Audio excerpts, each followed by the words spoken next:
नमस्कार, ये है न्यूज लॉन्ड्री पॉडकास्ट और आप सुन रहे हैं एनएल चर्चा। नमस्कार, मैं हूं अतुल चौरसिया। आपका खर्चा आपकी चर्चा, हफ्ता दर हफ्ता हम एक बार फिर से लेकर आए हैं न्यूज लॉन्ड्री का हिंदी पॉडकास्ट एनएल चर्चा में आज हमारे साथ डाउन टू अर्थ के special correspondent, Down to Earth Hindi के स्पेशल कॉरेस्पॉन्डेंट है राजू सजवान। राजू जी, स्वागत है आपका न्यूज लॉन्ड्री पर। बहुत धन्यवाद आपका। और साथ में हमारे एसोसिएट एडिटर मेघनाथ भी हैं। मेघनाथ, आपका भी स्वागत चर्चा में। नमस्ते। और हमारे सह संपादक शार्दुल कात्यायन भी हैं। शार्दुल, आपका भी स्वागत है चर्चा में। नमस्ते। चर्चा, बीते हफ्ते कई सारी घटनाएं हुई हैं, बहुत सारी सुर्खियां हैं, तो उस पर जाए उससे पहले दो तीन अपील्स जो हमारी हैं बहुत जरूरी है इस समय करना। आप लोगों ने देखा कि हमारा यूट्यूब चैनल फिलहाल काम नहीं कर रहा है न्यूज लॉन्ड्री का, लेकिन हमारे जो भी कार्यक्रम है, जो भी हमारे वीडियो शोज हैं, सब के सब अपनी रूटीन तय प्रक्रिया से तयशुदा तरीके से आ रहे हैं। बस इनके लिए आपको छोटी सी एक मेहनत करनी है कि आप ये सारे वीडियोस हमारी वेबसाइट hindi.newslaundry.com पर जाकर देख सकते हैं, newslaundry.com पर जाकर देख सकते हैं, हमारे जो फेसबुक पेजेस हैं सोशल मीडिया पर, वहां पर जाकर देख सकते हैं। इसके अलावा dailymotion.com पर भी जाकर देख सकते हैं। तो ये तो एक बहुत जरूरी बात है, क्योंकि बहुत सारी हमारे पास क्वेरीज आ रही हैं कि क्यों YouTube पर नहीं आ रहा। तो YouTube चैनल हमारा कुछ समय के लिए इस समय बंद पड़ा है। एक और जानकारी आप लोगों के लिए, हमारा नया एनएल सेना जो प्रोजेक्ट है वो इस समय चल रहा है, और इस बार का एनएल सेना प्रोजेक्ट थोड़ा सा अलग है। आप लोगों ने देखा होगा कि जो हाथरस में एक दलित पीड़िता थी, दलित लड़की के साथ बलात्कार हुआ था और उसके बाद उनकी मौत हो गई थी। बाद में उनकी अंतिम संस्कार जिस तरह से पुलिस ने बिना परिवार वालों को उनका बॉडी सौंपे कर दिया था, तो बहुत सारी चीजें उसके बाद हुई हैं, उसके पहले हुई हैं। उनका परिवार किस तरह से एक बंधक सिचुएशन में है आज की तारीख में, इन सब चीजों पर हमारा एक नया एनएल सेना प्रोजेक्ट है, जो कि हाथरस की जो पीड़िता है और उसके परिवार की जो त्रासदी है उस पर एक डॉक्यूमेंट्री है। ये डॉक्यूमेंट्री न्यूज लॉन्ड्री आने वाले कुछ दिनों में इस पर काम लगातार चल रहा है, जिसको हम बनाएंगे। तो इससे जुड़ा हमारा एनएल सेना प्रोजेक्ट है, जिसको आप समर्थन दे सकते हैं। आप अपने ज्यादा से ज्यादा और जल्दी से जल्दी इसको पूरा करवाने में हमारा सहयोग दें, ताकि हम इस डॉक्यूमेंट्री को बनाएं और पूरी दुनिया के सामने इस पूरी घटना को एक समग्र पिक्चर में, कॉम्प्रिहेंसिव तस्वीर इसकी दे पाए हम। इसके अलावा एक दो और छोटी आपसे अपीलें हैं। एक तो ये कि जो आरबीआई की नई गाइडलाइंस आई हैं रिकरिंग और ऑटो पेमेंट से रिलेटेड, उसकी वजह से जो हमारे सब्सक्राइबर्स हैं उनको ऑटो पेमेंट करने में दिक्कत हो रही है, उनके सब्सक्रिप्शन कैंसिल दिखा रहे हैं, बहुत सारी दिक्कतें आ रही हैं। और हम देख पा रहे हैं हमारा जो सब्सक्राइबर बेस है उसमें सब्सक्रिप्शन में गिरावट भी बड़ी तेजी से आई है पिछले एक महीने के दौरान। तो उस नई गाइडलाइन की वजह से ऐसा हो रहा है। अगर आप इस तरह की कोई दिक्कत का सामना कर रहे हैं, आपके सामने आती है, ऑटो पेमेंट नहीं हो रहा है या फिर आपका एक्सपायर दिखा रहा है, तो आप सीधे अभिनंदन सेखरी @newslaundry.com पर अपनी समस्या बताएं। तुरंत आपको हेल्प की जाएगी और हमारी टीम यहाँ पर लगातार लगी हुई है, जो इस समस्या से आप लोगों को निपटने में आपकी सहायता करेगी। तो जो सुर्खियां हैं मेघनाथ, मैं अब ये मंच जो है मेघनाथ के हवाले करता हूँ। जो सुर्खियां हैं, एक बार वो सुर्खियों की जानकारी विस्तार से हमारे श्रोताओं को दें। और चूंकि आज हमारे साथ राजू हैं, तो डाउन टू अर्थ से जुड़े हैं, और बहुत सारी ऐसी घटनाएं हुई हैं। केरल में बाढ़ की आपदा देखी हमने, उत्तराखंड में, तो हमारी चर्चा का ये भी विषय होगा। और भी कई सारे जो महत्वपूर्ण सुर्खियां हैं, जो विषय है, उन पर बात करेंगे। मेघनाथ जी, जैसे कि आपने कहा, सबसे बड़ी खबर तो यही है कि उत्तराखंड और केरला दोनों जगहों में बहुत सारी बारिश हुई और अनएक्सपेक्टेड रेन थी। और इसमें उत्तराखंड में मेरे ख्याल से 50 के आसपास लोगों की डेथ हुई है। उत्तराखंड और केरला में बहुत सारी बारिश हुई है और इसकी वजह से कुछ लोगों की मौतें भी हुई है। उत्तराखंड में 52 लोगों की मौत की खबर आ रही है और काफी नुकसान भी हुआ है। 28 जो मौतें हुई है वो नैनीताल में हुई है, नैनीताल और उसके आसपास। और केरला में भी 35 लोगों की मौत हो गई है। 4 दिन की बारिश हुई थी और अभी तो फिलहाल खत्म हो गई है, लेकिन आईएमडी ने कहा है कि फिर से बारिश आने की संभावना है। तो हमारे गृह मंत्री अमित शाह ने उत्तराखंड का दायरा भी किया है और वहां पर डिमांड रखी गई है कि 10,000 करोड़ का एक रिलीफ पैकेज दिया जाए। अनुमान लगाया जा रहा है कि उत्तराखंड में 7,000 करोड़ का कुछ नुकसान भी हुआ है जी। शाहरुख खान के लड़के आर्यन खान का केस अभी भी जारी है। 27 तारीख को अगली हियरिंग है और उनको अभी तक जमानत नहीं मिली है। और एनसीबी ने साथ ही साथ अनन्या पांडे के रेसिडेंस में जाके, छापा नहीं बोल सकते पर पूछताछ के लिए पहुंच गए वो। वहां पर उनको अनन्या पांडे जो कि आर्यन खान की दोस्त है उसको भी समन किया गया है। व्हाट्सएप चैट के बेसिस पे ये सब हो रहा है। और एक और चीज हुई, वो मन्नत भी पहुंच गए वहां पर। आई थिंक अंदर गए, 20 मिनट के लिए चाय पानी किया और वापस आ गए। तो डॉक्यूमेंट्स रिसीव करने थे। डॉक्यूमेंट्स रिसीव करने के लिए गए थे। और एक और ड्रग केस जो कि मुंद्रा का जो ड्रग केस चालू है, जहां पर 3,000 किलो का हेरोइन मिला था, जी। उसमें भी एनआईए ने कुछ छापे मारे हैं दिल्ली में और इसका भी इन्वेस्टिगेशन अभी जारी है। हम्म। भारत ने 100 करोड़ से ज्यादा वैक्सीन्स अब लगा लिए हैं कोविड-19 के। और इसका बहुत मतलब अभी पब्लिसिटी हो रहा है। आज ही सुबह, जैसे हम रिकॉर्ड कर रहे हैं, आज 22 तारीख है, सुबह के 11:30 बजे है, तो मोदी जी 10 बजे आके थोड़ा सा कॉन्ग्रेचुलेटरी मैसेजेस देकर गए हैं टीवी पर। उन्होंने कहा कि ये काफी हद तक एक बड़ी अचीवमेंट है भारत के लिए। और कुछ कुछ डिटेल्स जो उन्होंने मिस आउट कर दिए वो थे कि जो 100 करोड़ का जो फिगर है वो एक्चुअली एक डोज और दूसरे डोज का मिला के, पर दूसरे डोज का 20% ही अभी तक पूरा हुआ है। 70% आई थिंक हमारी पॉपुलेशन एक डोज ले चुकी है अभी तक। जी। और उसमें काफी और भी है, तो उस पर भी हम चर्चा करेंगे। फ्यूल के प्राइसेस तो बढ़ते ही जा रहे हैं। आज भी पेट्रोल के और डीजल के प्राइसेस बढ़ चुके हैं। 106.5 हो गया है दिल्ली में और 95.2 हो गया है। अतुल सर, आपसे पूछना था कि आपके वैसे लाइफ में कुछ फर्क पड़ रहा है, कुछ दिखाई दे रहा है? क्योंकि मैं भी मेरा फ्यूल टैंक भरने गया था मैं 2 हफ्ते पहले। फुल करता हूँ मैं यूजुअली। डबल हो गया है खर्चा। वही एकदम एकदम डबल हो गया है। नॉर्मली मैं जो पेट्रोल भरवाता था, मेरा 2,000 रुपए जितने में मेरा एक हफ्ते चलता था, वो जस्ट डबल हो गया है। थोड़ा सा ट्रेवल भले एक आध मतलब थोड़ा ज्यादा किया है मैंने, लेकिन एकदम डबल हो जाना तो मैं ये मान चल रहा हूँ 1.5 गुना तो हमारा खर्चा बढ़ ही गया है। मैं वही सोच रहा था कि पहले मैं मतलब इवन 1 साल पहले भी भरता था तो 1,300 रुपए में, 1,400 रुपए में टैंक फुल हो जाता था। और इस बार किया तो 1,800 1,900 रुपए तक जा रहा था। तो मतलब एकदम दिखाई दे रहा है, 500-600 रुपए का फर्क दिखाई दे रहा है अभी जी।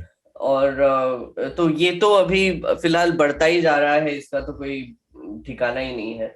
इसके अलावा दो एक मतलब अजीब सी खबरें आई है कि फैब इंडिया को एक बॉयकॉट का ट्रेंड चला दिया था। उन्होंने एक एड लगाया था, उसमें दिवाली को जश्न ए रिवाज कहा, तो उसको बॉयकॉट कर दिया। एक और अभी खबर आ रही है, सिएट टायर्स को भी बॉयकॉट कर दिया, क्योंकि सिएट टायर्स के एड में आमिर खान बोलते हैं बच्चों को कि आप जो पटाखे फोड़ेंगे तो वो रोड पे मत फोड़िए, वो टायर्स की जगह है, आप अपने सोसाइटी के अंदर फोड़िए। तो लोगों को गुस्सा आ गया कि अरे आप नमाज के बारे में क्यों नहीं बोलते। तो इसमें दो चीजें और बहुत महत्वपूर्ण है मेघनाथ, जिसका जिक्र करना चाहिए हमें, कि जो फैब इंडिया के खिलाफ कैंपेन शुरू किया वो भारतीय जनता पार्टी के एक बहुत युवा होनहार नेता हैं, तेजस्वी सूर्या। और सीएट के खिलाफ जो ये अभियान शुरू किया है, इसमें भारतीय जनता पार्टी के एक नेता है अनंत हेगड़े जी। तो ये मतलब इसका बहुत स्ट्रांग पॉलिटिकल एक कनोटेशन है, पॉलिटिकल इसका बैकग्राउंड है। इसको ध्यान रखें, इस तरह के जो आहत होने वाली भावना वाली जो कैंपेन्स चलती हैं। बिल्कुल। बांग्लादेश से खबर आ रही है। बांग्लादेश में माइनॉरिटीज के खिलाफ काफी वायलेंस दिखाई दिया है। वाकया ये हुआ कि एक दुर्गा पूजा के सेलिब्रेशन के टाइम पे हनुमान के मूर्ति के पास एक कुरान रखी गई थी। तो लोगों ने बोला कि कुरान को डेसेक्रेट किया गया है। तो वहाँ की जो मेजॉरिटी मुस्लिम पॉपुलेशन है, उनको गुस्सा आ गया और उन्होंने काफी नुकसान भी किया, हिंदूज के प्रॉपर्टीज को जलाया और 2 लोगों की मौत भी हो गई वहां पर। ओवरऑल 6 लोगों की मौत हुई, उसमें से 2 हिंदू थे। और यूनाइटेड नेशंस ने शेख हसीना को कहा है, जो प्राइम मिनिस्टर है उनको कहा है कि इनकी इम्पार्शियल इंक्वायरी की जाए इस चीज की। और शेख हसीना ने एक्चुअली लाइव एड्रेस देकर ये भी कहा है कि वो कंडेम करती है ये वायलेंस और कल्प्रिट्स को वो पनिशमेंट देंगे। और उनकी जो पार्टी है उन्होंने कुछ बड़े बड़े रैलीज भी निकाली है पिछले 2 दिनों में, जहां पर एक्ट्रेसेस एक्टर्स सब मिलकर ये कंडेम कर रहे हैं वायलेंस को। और मतलब उन्होंने, मतलब रूलिंग पार्टी ने ही एक प्रोटेस्ट निकाला, वो भी एक बहुत इंटरेस्टिंग चीज हुई है वहां पर। और फैक्ट फाइंडिंग चीज, सॉरी, और एक आई थिंक आइडेंटिफाई हो गए हैं किसने किया, वो आइडेंटिफिकेशन भी हो गया है सीसीटीवी के वो गिरफ्तार हो हिसाब गया से। है। जो गिरफ्तार भी हो गए, हाँ। वो गिरफ्तार अच्छा, हो गया है। गिरफ्तार भी हो गए, ओके। हाँ, हाँ। इकबाल हुसैन नाम है जिसने हम्म। ले जाके पांडाल के अंदर जी। रखा था कुरान, और उसके सीसीटीवी फुटेज के आधार पर उसको फिर जी। बाद में गिरफ्तार किया गया कॉक्स बाजार से। हाँ, कॉक्स बाजार से, हाँ। और एक और छोटी सी इसी से लेकर खबर थी कि हमारे यहाँ पर विश्व हिंदू परिषद है, उन्होंने गवर्नमेंट को कहा कि हम भी एक फैक्ट फाइंडिंग टीम भेज दे बांग्लादेश, और वहां पर क्या हालत है उसकी थोड़ी सी पता कर ले, हिंदूज की क्या हालत है एक्सेट्रा। तो ये ओवरऑल खबरें थी। एक एक बहुत इंटरेस्टिंग और फनी खबर आ रही है इंटरनेशनल। डोनाल्ड ट्रंप अपना एक सोशल मीडिया प्लेटफॉर्म लॉन्च करने वाले हैं, उसका नाम है ट्रूथ सोशल। ठीक है। शार्दुल, आपके पास भी कुछ है? नहीं, कुछ विशिष्ट नहीं। अच्छा, तो एक तो आज ही की कई घटना है, तो उस पर थोड़ा सा मैं एक एक सबकी संक्षेप में टिप्पणी लेना चाह रहा हूं कि एक बड़ा कदम, भारत ने एक बड़ा मुकाम हासिल किया है। 100 करोड़ कोरोना वैक्सीन्स दी गई हैं। इसमें से जैसा कि मेघनाथ ने बताया, बड़ी संख्या सिंगल डोज की है, और एक बड़ी एक सब्सटेंशियल चंक है जिसमें लोगों को दोनों डोज भी दी जा चुकी है। 100 करोड़ एक बड़ी उपलब्धि है। तो प्रधानमंत्री ने आज इस उपलब्धि को देश के साथ साझा करने के लिए, उसको बताने के लिए एक नेशन टू एड्रेस, देश को संबोधित किया, राष्ट्र के नाम एक संदेश जारी किया, और काफी विस्तार से इस बारे में बातचीत की। उन्होंने ये भी अपील की कि अभी भी एहतियात बरतें और मास्क लगाएं। जैसे जूता चप्पल घर से पहन के निकलते हैं, कपड़े पहन के निकलते हैं, उसी तरह से मास्क पहन कर निकले। ये तो चीजें थी, लेकिन एक साथ दो बातें उन्होंने, एक और बात कही कि पिछले साल की दिवाली बड़ी मनहूसियत, बड़ी निराशा में बीत रही थी। इस बार एक नया माहौल, एक जोश और उत्साह है। तो जाहिर सी बात है, उसका ये संदेश है कि इस बार खुल के लोग दिवाली मनाएं और बाजारों में जाएंगे आएंगे, इससे संदेश लेके। तो ये दोनों चीजें थोड़ा सा मुझे अटपटी लगी कि आपस में एक दूसरे को वो करती हैं, लेकिन ओवरऑल उनका जो संदेश था और वो था कि भाई एक बड़ा अचीवमेंट है, और भारत के लिहाज से वास्तव में एक बड़ा अचीवमेंट, सेकेंड वेव के लिहाज से देखा जाए, जिस तरह से सेकेंड वेव आई थी देश में और जितना बड़े पैमाने पर तबाही मची थी, उसके बाद एक बड़ी आशंका और मतलब एक अनिश्चय वाली स्थिति थी।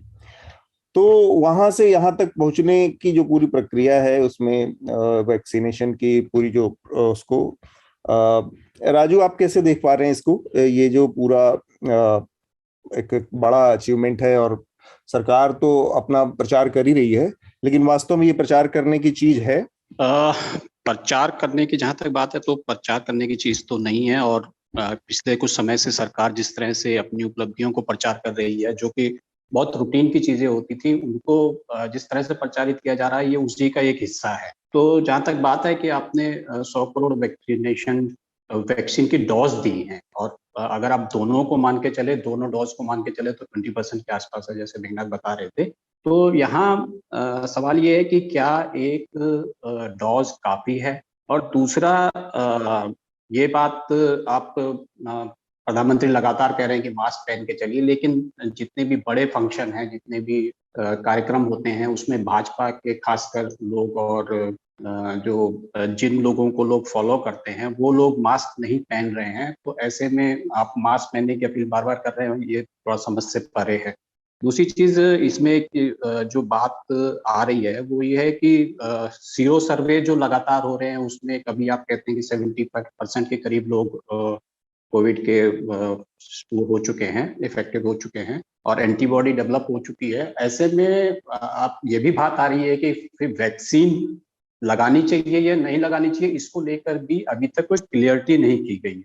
तो इसको लेके भी लोग असमंजस में हैं, और कुछ लोगों ने एक डोज लगा दिया, लेकिन सोच रहे हैं कि दूसरा डोज लगे ना लगे। तो यहाँ जहाँ तक प्रचार की बात है तो आप समझ ही रहे हैं कि जो भी एक माहौल जिस तरह से क्रिएट किया जा रहा है छोटी छोटी घटनाओं का, इससे पहले भी हम लोग वैक्सीन हर तरह के बच्चों को वैक्सीन लगाया करते थे और कई बीमारियों को हमने उस पर काबू किया है। तो सरकार का जो रवैया है वो सबके सामने है। मेघनाथ, आपने सुना भाषण? जी, मैंने सुना तो नहीं, कुछ कुछ देखा शुरुआत में, पर मैं बाद में देखूंगा। मैं यूजुअली मोदी जी के स्पीचेस 2x स्पीड में देखता हूँ, क्योंकि 1x स्पीड में देखेंगे तो बहुत टाइम लगता है। तो मैं वो अभी चर्चा के बाद देखूंगा। लेकिन जो भी मैंने जो भी देखा उसमें ऑब्वियसली यही चीज थी कि 100 करोड़ वैक्सीन हो गए हैं हमारे, और बहुत बड़ी अचीवमेंट है। एक इंटरेस्टिंगली उन्होंने मोदी जी ने एक इंडियन एक्सप्रेस में आर्टिकल लिखा है। हाँ। इस बार उन्होंने कुछ स्टैटिस्टिक्स भी दिए, मुझे लगा वो काफी इंटरेस्टिंग स्टैटिस्टिक्स है और मेंशन भी करने चाहिए कि जो नंबर ऑफ मैन आवर्स जो लगाए हैं हमने ये वैक्सीनेशन करने के लिए, अगर आप ऐसे अनुमान लगा के चलेंगे कि 2 मिनट लगता है एक डोज लगाने के लिए, तो 11,000 मैन ईयर्स इस पर स्पेंड किए गए हैं अभी तक 100 करोड़ डोजेस लगाने के लिए। और ये काफी बड़ा एफर्ट था, मतलब इसकी तो कोई दो बातें है नहीं। हमारे हेल्थ केयर सिस्टम ने काफी एक बहुत ही एफिशिएंटली वैसे चलाया है काफी हद तक। लेकिन कुछ ऐसी भी अजीबोगरीब खबरें दिखाई पड़ रही है, कुछ महीनों से दिखाई पड़ रही है एक्चुअली, कि कोविन ऐप से बहुत अजीब लोगों को मैसेजेस जा रहे हैं कि दूसरा डोज हो गया आपका। जैसे ये तो बहुत प्रॉब्लम, मतलब किसी की मौत हो गई और उनके भी फोन पे मैसेजेस आ रहे हैं कि आपका भी सेकंड डोज लग गया, और बधाई आपको। हाँ, ये बहुत ही मतलब ये थोड़ी डिस्क्रिपेंसीज कितनी है, क्या है, उसका अनुमान लगाना तो थोड़ा मुश्किल है। कोविन ऐप भले ही दिखा रहा है कि इतने सारे डोजेस हो गए हैं, इतना सारा ये हो गया है, लेकिन इसमें से जैसे अगर आप फॉर एक एग्जांपल ही ले लेंगे, अब अगर आपको याद होगा सेकेंड वेव के बाद उत्तर प्रदेश से एक केस आई थी फेक टेस्टिंग की। हरिद्वार से ही केस आई थी जो कुंभ मेला के वक्त हुआ था। वहां पर दिखाई दिया था कि 2/3 टेस्ट जो थे वो सही थे, पर 1/3 टेस्ट, जो कि 4 लाख में से 1/3 टेस्ट जो थे वो पूरे फेक थे। तो आप तो सोच ही सकते हैं कि टेस्टिंग में ये हो रहा होगा, तो वैक्सीनेशन में भी क्या हो रहा होगा उसका अनुमान लगाना थोड़ा सा मुश्किल है। कुंभ के समय में तो बहुत ज्यादा ये सब। बिल्कुल। और ऑब्वियसली हमारे कंट्री में इतनी डेंसिटी है, इतनी पॉपुलेशन है, ये बहुत मुश्किल है। तो लेकिन ये उस जो बिग लीप है, जो बड़ी छलांग है, उस लिहाज से देखा जाए तो ये छोटी छोटी डिस्क्रिपेंसीज हैं, कहीं पे भी आती होंगी। लेकिन जो एक और दिलचस्प चीज मुझे लगी वो ये कि ये शार्दुल खान मार्केट गैंग वालों को इन्होंने आर्टिकल लिख के दिया प्रधानमंत्री ने। क्या किसी हिंदी अखबार में भी लिखा इन्होंने अपना लेख? पता नहीं, मेरी नजर में, क्योंकि ये जो खान मार्केट गैंग का जुमला है ये टिपिकली नरेंद्र मोदी ने अपने मुंह से कहा था, और इंडियन एक्सप्रेस के एडिटर को राजकमल झा को दिए इंटरव्यू में कहा था कि मुझे खान मार्केट, आप जैसे खान मार्केट गैंग वालों ने नहीं बनाया। और उन्हीं को फिर जब लेजिटिमेसी चाहिए होती है तो खान मार्केट गैंग वालों को अंग्रेजी में लिख के दे देते हैं प्रधानमंत्री। ये थोड़ा सा इस पर अगर रोशनी डाल सकें आप। इस पे तो रोशनी मोदी जी के सेक्रेटरी डाल पाएंगे। बट ये बात पक्की है कि देखिए, लेजिटिमेसी वहीं से मिल पाती है जहां जिसकी कुछ विश्वसनीयता हो किसी की भी नजर में। जो उनके चाटुकार मीडिया वाले हैं, वो प्रधानमंत्री को भी पता है कि उनकी कोई इज्जत नहीं है, मैं कुछ लिख भी दूंगा तो कोई मानेगा नहीं। प्रधानमंत्री की तो बहुत इज्जत है, वो अलग चीज है। ये थोड़ा सा नहीं, वो संस्थानों की, उन चाटुकार संस्थानों की, मैं उन संस्थानों की कह रहा हूँ। प्रधानमंत्री को मालूम है कि उनकी कोई इज्जत नहीं है उन संस्थानों की, तो उन्हें भी अगर थोड़ी सी लेजिटिमेसी, थोड़ी ठीक ठाक सी बात अगर करनी होती है जो सिर्फ बेस के लिए नहीं है, तो उन्हें भी विश्वसनीय सूत्रों पर ही जाना पड़ेगा। आप जाएंगे कहाँ? खान मार्केट गैंग का ही सहारा लेना पड़ेगा फिर। भाई, एक व्यक्ति कह रहा है हम सच बोलते हैं, एक व्यक्ति कहता नहीं साहब हम आप तो नौकर हैं। तो अगर आपको वाइडर एक्सेप्टेबिलिटी चाहिए तो अच्छा लगे या ना लगे, जाना तो सच वाले के पास ही पड़ेगा। ठीक बात। उम्मीद है वो न्यूज लॉन्ड्री के पास भी आए। एक बात और उन्होंने अपने इस भाषण में वो सबका साथ सबका विकास और ताली थाली को भी लेजिटिमाइज करने की कोशिश, बहुत पूरा फीता सा बांधने की कोशिश की है उन्होंने। जिस चीज के लिए उनकी आलोचना हो रही थी उसको भी इन्होंने इस 100 करोड़ के आड़ में, जैसे इन्होंने, ये प्रधानमंत्री की एक्चुअली एक बहुत जबरदस्त स्टाइल है। अगर आप देखें तो सेंट्रल विस्टा की तमाम जो आरोप और जो जो जो तथ्यात्मक गड़बड़ियां थी, उस चीज को उन्होंने, जब ये डिफेंस एनक्लेव वाला उद्घाटन किया, उस समय जोड़ के दिखाया कि सेंट्रल विस्टा की ये उपलब्धि है, जबकि वो कस्तूरबा गांधी मार्ग पर एक बना है और दूसरा चाणक्यपुरी में बना है। दोनों का सेंट्रल विस्टा से दूर दूर तक लेना देना नहीं है। लेकिन प्रधानमंत्री ने चौड़े से झूठ बोला कि ये सेंट्रल विस्टा की उपलब्धि सेंट्रल विस्टा के तहत बना है, जबकि ये प्रोजेक्ट बहुत पहले से बन रहे हैं। सेंट्रल विस्टा आने के योजना आने से बहुत पहले से ये इनका तोड़फोड़ हो रही थी, क्योंकि वो तो गैरिसन थे,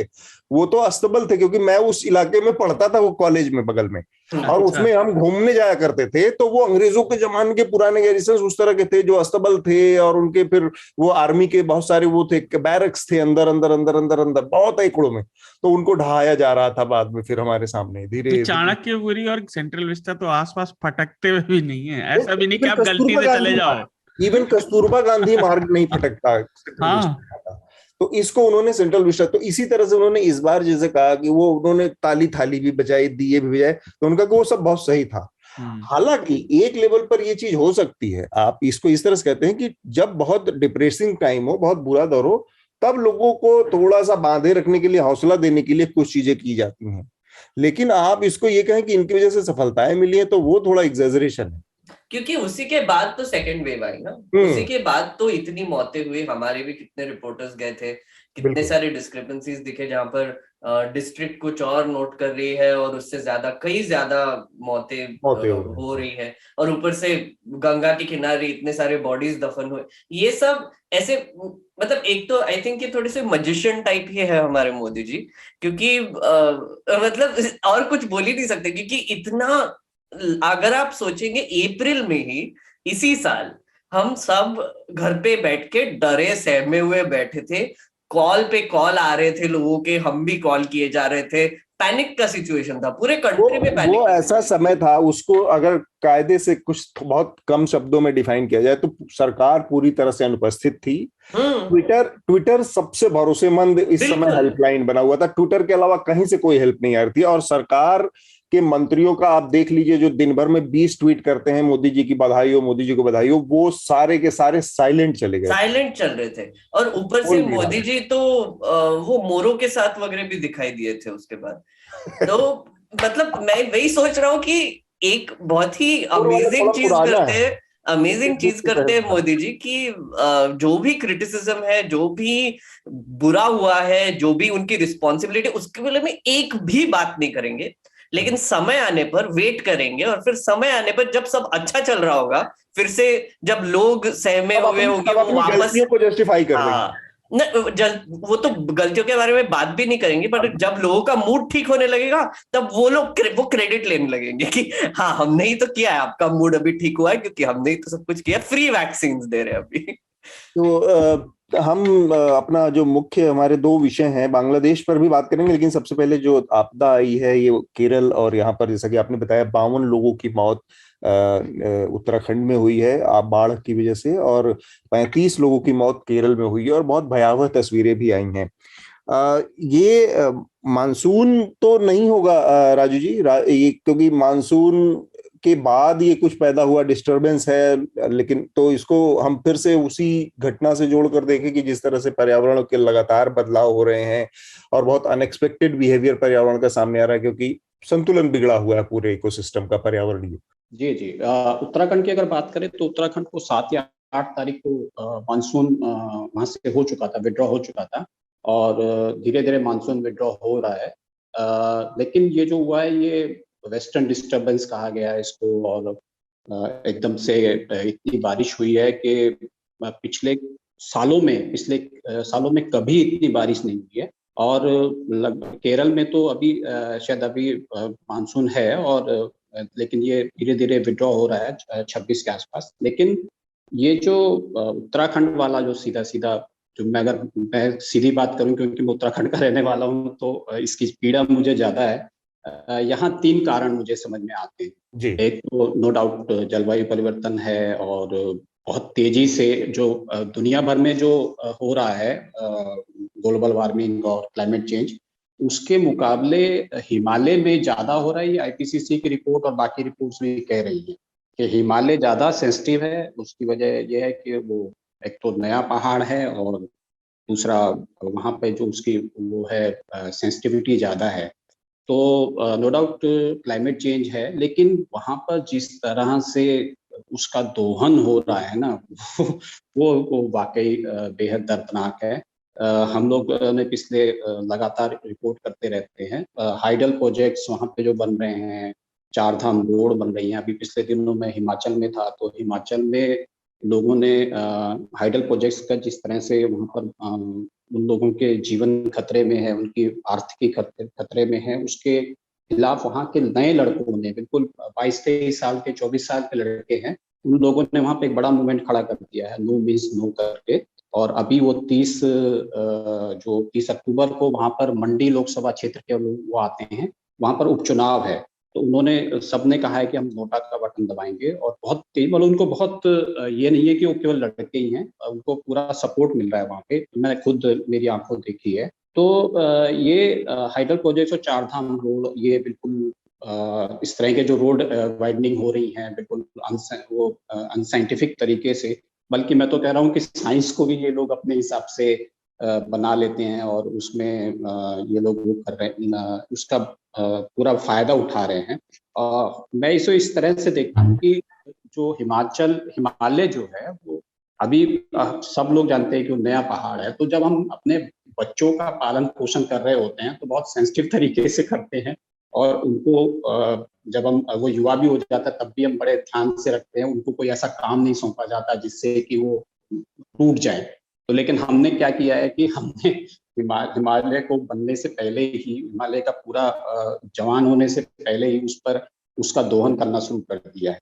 तीसरा जो है, वहाँ पर अनप्लान्ड डेवलपमेंट नो डाउट हो रहा है कि जो वहाँ के नदियों के आसपास आपने मकान बनाने शुरू कर दिए हैं, कर रहे हैं आप, वहाँ पे होटल बना रहे हैं। ये सब चीजें इन्होंने क्या किया है कि भारी बारिश हो रही है, ये डाउट, इसमें कोई डाउट नहीं है कि जलवायु परिवर्तन की वजह से भारी बारिश हो रही है और अचानक बारिश हो रही है। लेकिन जो आपने जब हाइडल प्रोजेक्ट के लिए आपने वहाँ पे बांध बनाए और उनके लिए टनल्स डाली हैं, उसके लिए आपने बिल्कुल अनसाइंटिफिक तरीके से वहाँ पे टनल्स बनाने के लिए जो ब्लास्टिंग वगैरह की है, उससे वो पहाड़ कमजोर हो गए हैं। और उसकी वजह से बारिश, जैसे ही बारिश पड़ती है वो वहाँ पे लैंडस्लाइड की घटनाएं बढ़ जाती हैं, लैंडस्लाइड होते हैं और भी कई चीजें। अभी उत्तराखंड का आप कह रहे हैं कि 54 लोगों की मौत है, मुझे लगता है कि ये मौतें ज्यादा हैं, और अभी तो वहां तक लोग पहुंच ही नहीं पाए हैं जहाँ ये एक्सीडेंट्स हुए हैं। तो ये चीजें देखनी होंगी। केरल में भी हमने 2017 में जब पहली बार बाढ़ आई थी, तब हमारी टीम वहाँ पे गई थी, और ये देखने की बात है कि वहाँ पे डैम का मैनेजमेंट बिल्कुल ठीक नहीं था, और वहाँ के लोगों को तो फ्लड के बारे में जानकारी नहीं थी कि फ्लड से बचा कैसे जाए, क्योंकि वो लोग पहली बार फ्लड के बारे में जान रहे थे। तो ये वहाँ पर भी यही अनप्लान्ड डेवलपमेंट और ये सब बातें आ रही। अभी एक रैणी गांव है, आप लोग अगर जानते हो तो, उत्तराखंड में, तो बल्कि इस साल फरवरी से ही आपदाओं ने अपना असर दिखाना शुरू कर दिया था। हाँ, वहां पर तो जो मॉब फ्लैश आया था पूरा। हाँ, तो जो रैणी गांव है वो गौरा देवी का गांव है। गौरा देवी को बहुत बड़ा एक वो माना जाता है कि पर्यावरण को लेके उन्होंने इतना बड़ा काम किया। उनका पूरा गांव ढहने वाला है। अच्छा। मतलब ये आप देखिए कि उनका पूरा गांव किसी भी दिन ढह सकता है, और उसको उन्होंने, मतलब प्रशासन ने भी मान लिया है कि इनको कहीं शिफ्ट करना है, लेकिन शिफ्ट कहाँ करेंगे, वही सबसे बड़ी बात है कि उनके लिए जगह नहीं। तो ये सब चीजें देखनी होंगी। सरकार का जो एक तरफा रवैया है, ये सबसे चिंताजनक है कि वो लोग मान लेते हैं कि प्राकृतिक आपदा की वजह से, भारी बारिश की वजह से या इस तरह की वजह से ये सब हो रहा है, लेकिन वो मानने के लिए तैयार नहीं है कि जो ये लोग डेवलपमेंट कर रहे हैं, जो डेवलपमेंट मॉडल गवर्नमेंट ने आजमाया हुआ है, वो बेहद बेहद बेहद खतरनाक है वहाँ के लोगों के लिए। एक छोटी सी बात मैं आपको बताता हूँ कि अभी निगुलसरी, याद होगा, हिमाचल प्रदेश में अभी एक निगुलसरी के पास एक एक्सीडेंट हुआ था, लैंडस्लाइड हुआ था, 28 लोग मारे गए थे उसमें, पूरी बस आ गई थी चपेट में। तो हम लोग उस गांव में गए थे, उसी गांव में जहाँ पे एक्सीडेंट हुआ था। तो हम लोग तो ये सोच के गए थे कि यार एक्सीडेंट हुआ था तो इन्होंने कैसे, जो एक आम रिपोर्टर जानना चाहता है कि क्या हुआ था, कैसे हुआ था। लेकिन वहां जाके हमें ये पता चला कि नाथपा झाकड़ी जो हाइड्रो प्रोजेक्ट है उसकी टनल उनके गांव के नीचे से जा रही है, और वो टनल जब ब्लास्ट हुए थे तो उन लोगों को नहीं बताया गया कि भी ब्लास्टिंग वगैरह हो रही है, कुछ हो रही है। नाथपा झाकड़ी बहुत बड़ा प्रोजेक्ट है और शुरू के मतलब नवरत्न प्रोजेक्ट्स में से एक माना गया है। तो वो लोग कहते हैं कि उसके 8-10 साल तक उनको नहीं पता चला। लेकिन तब क्या हुआ, वहाँ पे जो झरने थे और जो पानी के स्रोत थे वो धीरे धीरे नीचे जाने लगे, और उन लोगों के जो खेतों में दरारें आने लगी। तो धीरे धीरे अब उनको समझ में आने लगा कि यार ये हो क्यों रहा है। तो वो उन्होंने फिर अपने लेवल पे पता किया तो पता चला कि उनके गांव के 100 मीटर के नीचे से टनल जा रही है। तो अब जो है 2013 में उनको एक बार वहां पे लैंडस्लाइड हुआ था, लेकिन कुछ लोगों के मतलब एक दो लोग ही मरे थे, इसलिए वो लोग हाईलाइट नहीं हो पाए। और अभी जो है ना 3 बार इसी सीजन में 3 बार उस नेगुसरी के आसपास एक्सीडेंट हुए हैं, लैंडस्लाइड हुए हैं। और जब जीआईस जो जूलॉजिकल सर्वे ऑफ इंडिया का सर्वे हुआ है उसने साफ साफ कह दिया कि जो भारी बारिश की वजह से हुआ है जी।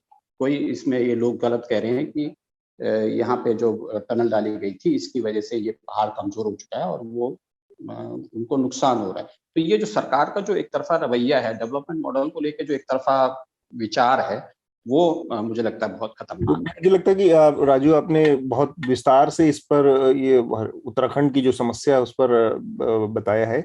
हमें केरल की भी समस्या पर बात करनी चाहिए, और एक लिहाज से ये बहुत महत्वपूर्ण है कि लोग जो ये एक बड़ी आबादी जो यहाँ पर मैदानों में रहकर और पर्यावरण की समस्याओं से अपने को अछूता समझ रही है, उसके लिए ये एक चेतावनी है कि एक ही समय में पहाड़ पर भी उसके समस्या से उससे लोग प्रताड़ित हो रहे हैं, पीड़ित हो रहे हैं और उससे नुकसान हो रहा है।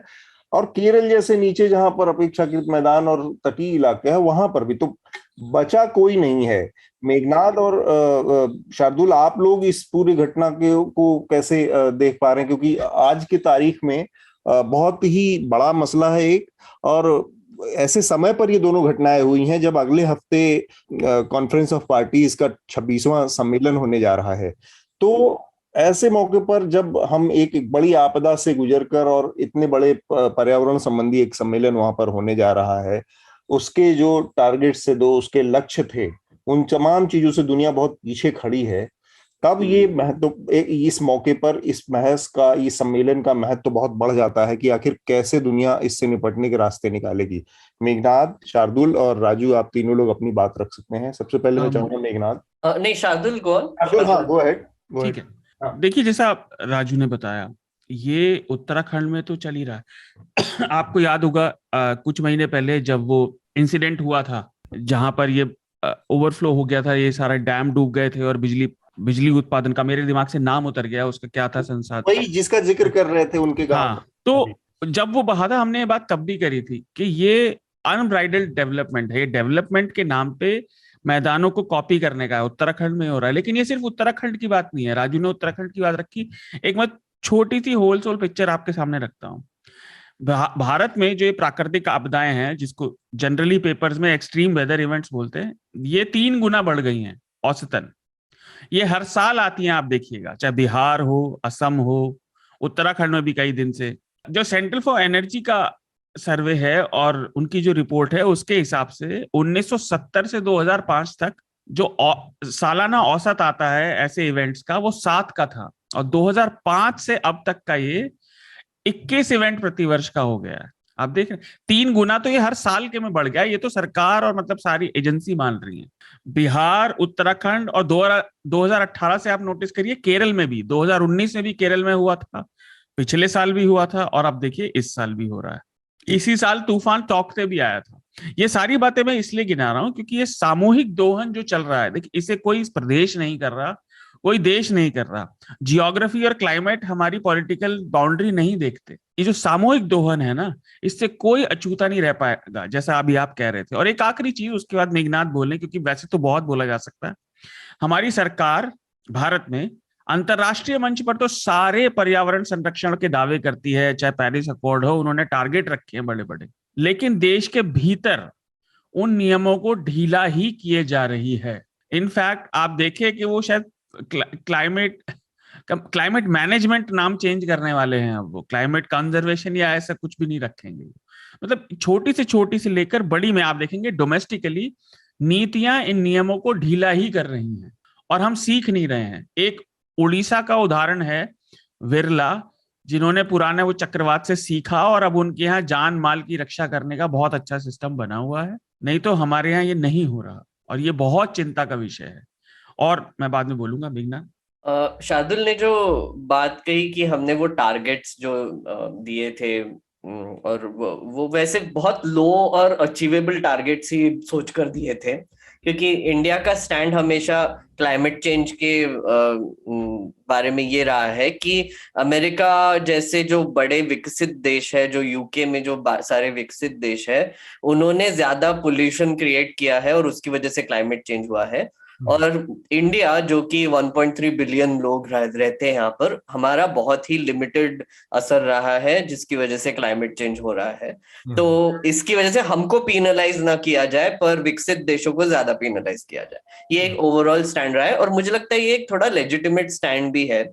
लेकिन फिर से जो शार्दुल ने कहा कि क्लाइमेट चेंज को क्या ही फर्क पड़ता है, बाउंड्रीज क्या है, कंट्रीज क्या है, कुछ फर्क नहीं पड़ता। और इसी के हमको अभी दिखाई दे रहा है कि केरला में जो हो रहा है या फिर उत्तराखंड में जो हो रहा है, जो कि ताउक्ते का बात कर रहे थे, वो भी हो रहा है। ये सब इवन 2015 में जो चेन्नई में जो फ्लड्स हुए थे, वो एक एल नीनियो इफेक्ट बोलते हैं उसको, वो 2015 से अभी तक और बद से बदतर हो गया है और वो बहुत जल्दी चेंज हो रहा है। तो सिटीज भी नहीं बचेंगे।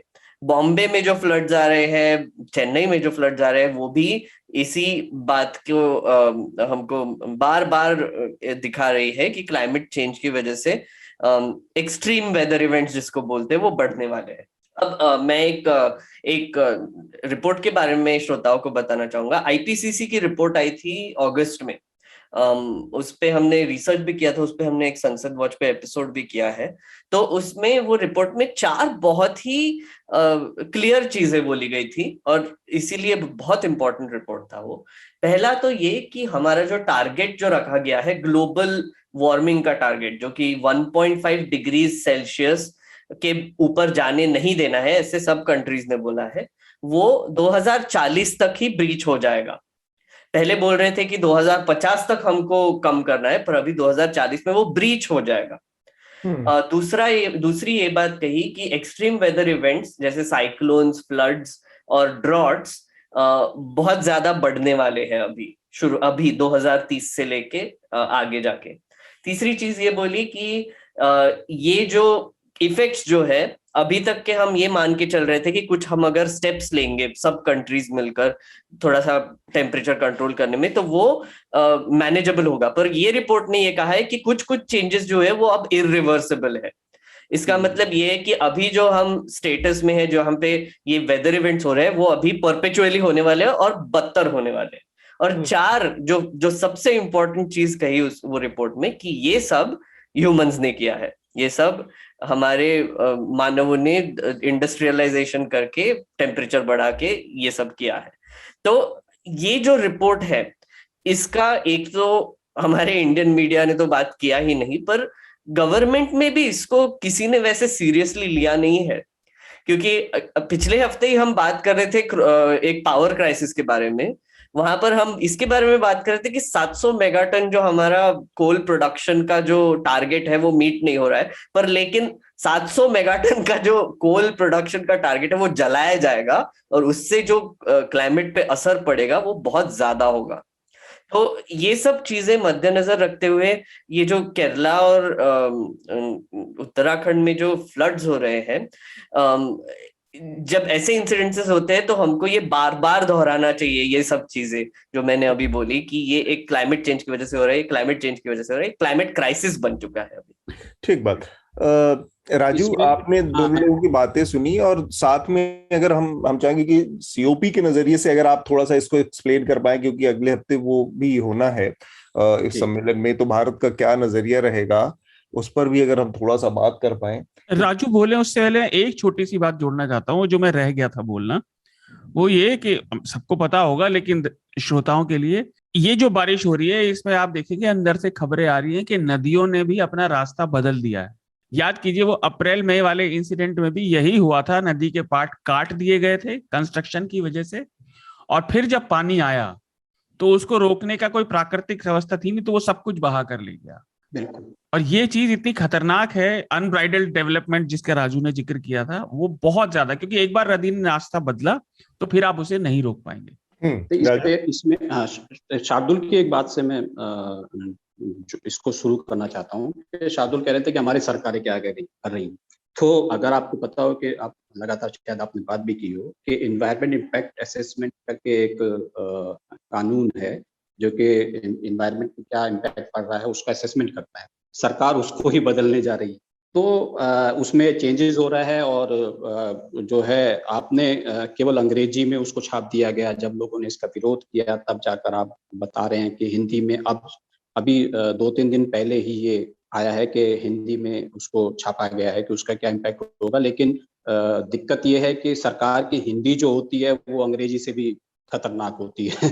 तो ये एक वजह है। दूसरा, आप कह रहे थे कि दूसरी जगह होता है, मैं इसलिए मैं ये एक बात बोलना मेरे से रह गया था कि ये अक्टूबर जो है, अक्टूबर में शायद पहली बार ऐसा हो रहा है कि अक्टूबर लास्ट वीक में मानसून विड्रॉ हो रहा है, और इससे पहले सितंबर के लास्ट वीक में होता था।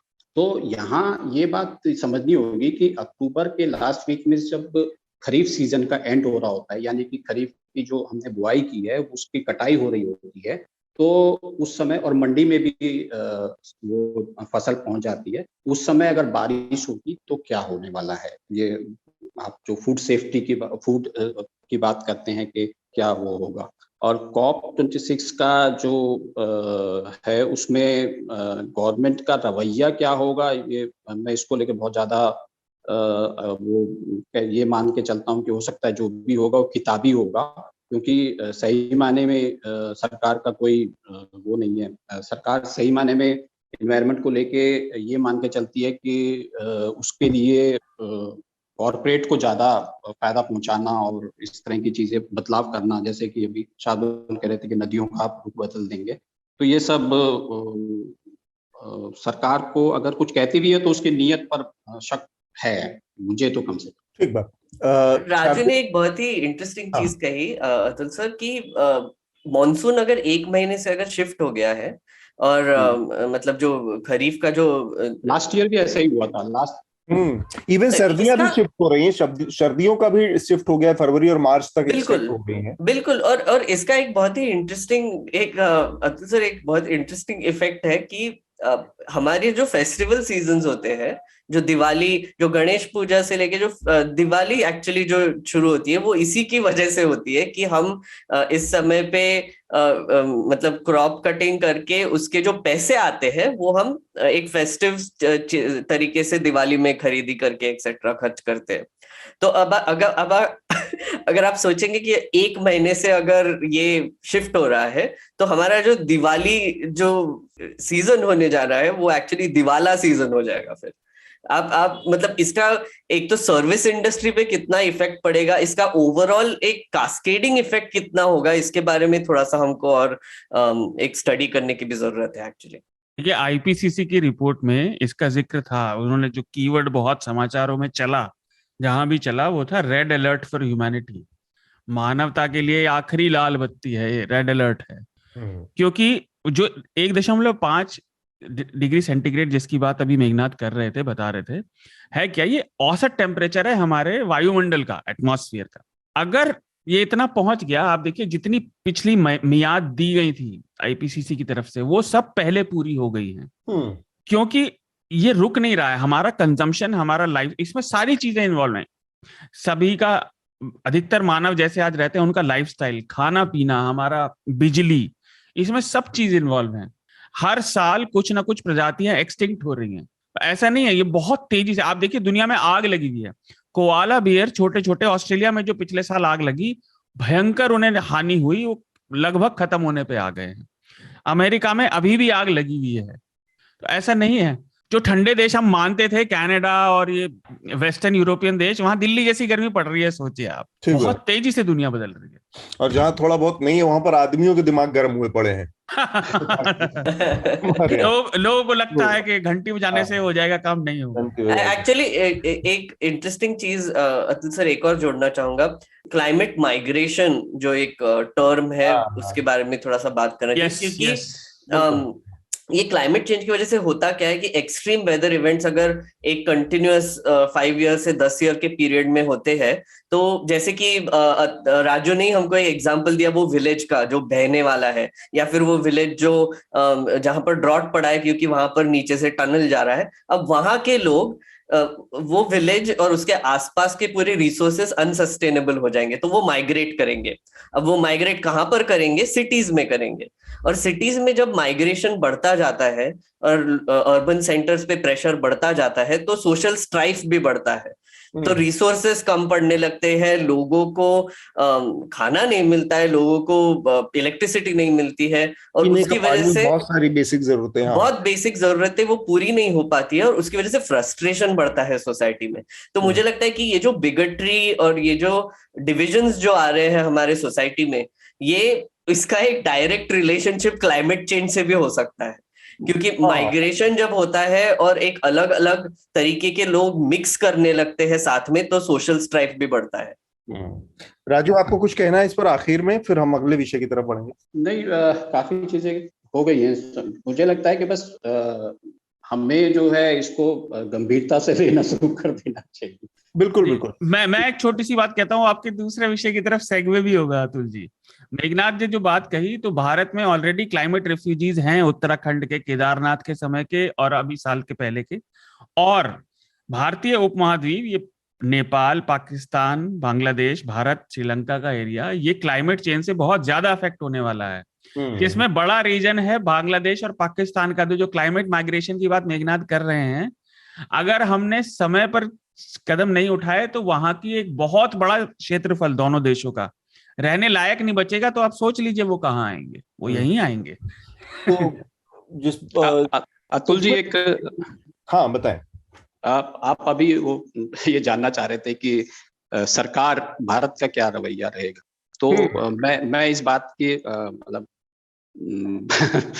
बढ़ाई वो है कि अचरज वाली बात रहेगी कि पता नहीं ये कितना एक्सट्रीम है, लेकिन मैं ये मान के चल रहा हूँ कि सरकार जो ना आने वाले टाइम पे जल्दी ये कह देगी कि हमने केवल इंडिया ने ही इसके टारगेट अचीव किए हैं। तो आप देख लीजिएगा इसके लिए क्या क्या खेल होने वाला है। ठीक, और ऐसे भी आंकड़ों की तो कोई विश्वसनीयता और पवित्रता बची नहीं है। अगर कहीं से याद आता है कि के सूचकांक बहुत बुरी स्थिति में है, तो तुम्हारा आंकड़ा गलत है। फिर कोई कह देता है कि बेरोजगारी की स्थिति बड़ी खराब है, 35 से 60 साल के बीच में सबसे ज्यादा बेरोजगार, तो सरकार कहती है कि ये तो गलत है। अपने ही ऑर्गेनाइजेशन के आंकड़े कह देती है इसमें खामियां थी कैलकुलेट करने, एनएसएसओ के आंकड़े कोई खारिज कर देती है। तो अब किसी चीज की विश्वसनीयता इस तरह से बची नहीं है। तो आप अपने अपने हिसाब से, अपनी अपनी सुविधा के हिसाब से जो अच्छा लगे उसको एक्सेप्ट कर लीजिए, और बाकी सब चीजों को कूड़ेदान में डालकर आगे बढ़ जाइए। फिलहाल ऐसे माहौल में हम लोग जी रहे हैं।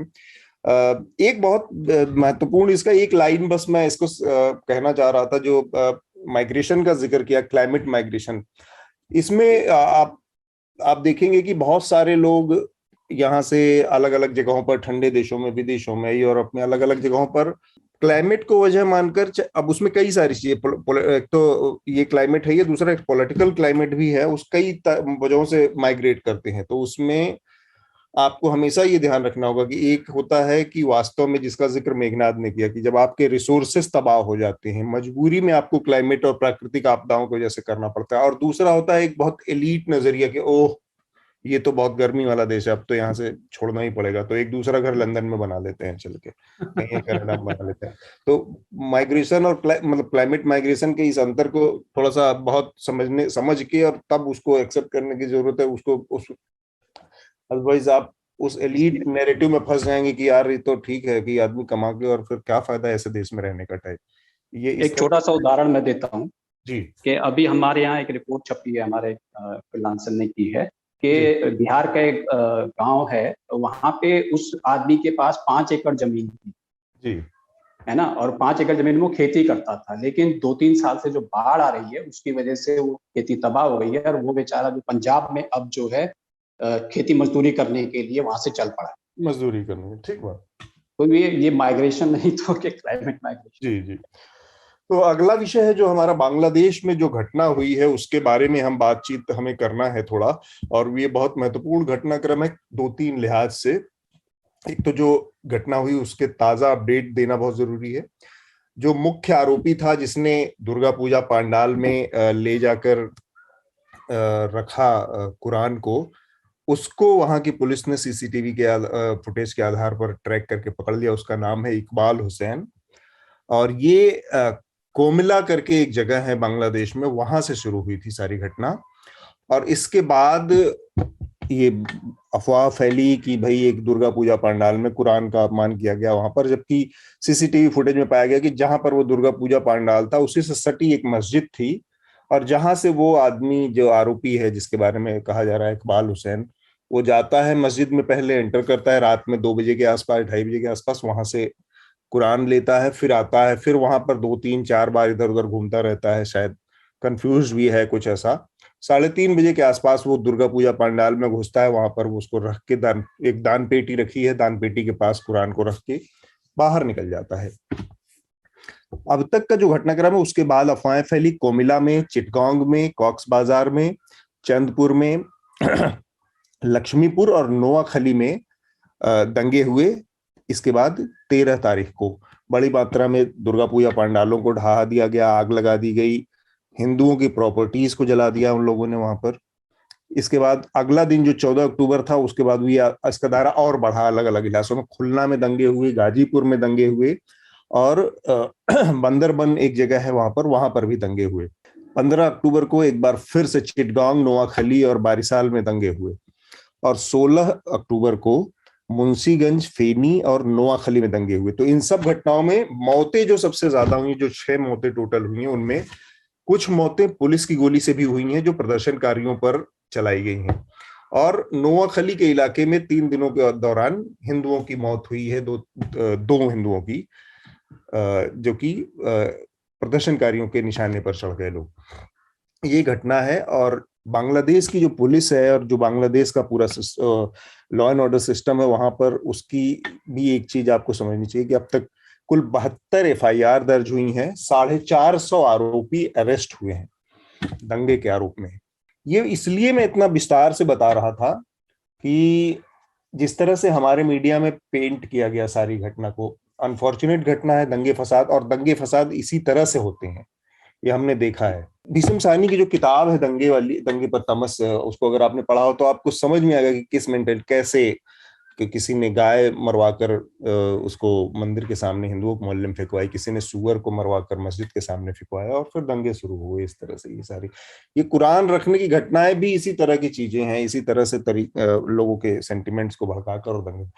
लेकिन सिस्टम ने कैसे काम किया, इसलिए भी इसको समझना जरूरी है कि पिछले 6-7 सालों में हिंदुस्तान में भी बहुत कुछ हुआ है, और उसमें कार्रवाइयां जिस तरह से होती हैं, जिस तरह से लोग आकर पार्लियामेंट के पास नारे लगा जाते हैं, पार्लियामेंट के आसपास आकर एक धर्म विरोधी नारे और अलग तरह की, मतलब सीधे लोगों को मारने काटने की बातें कह जाते हैं।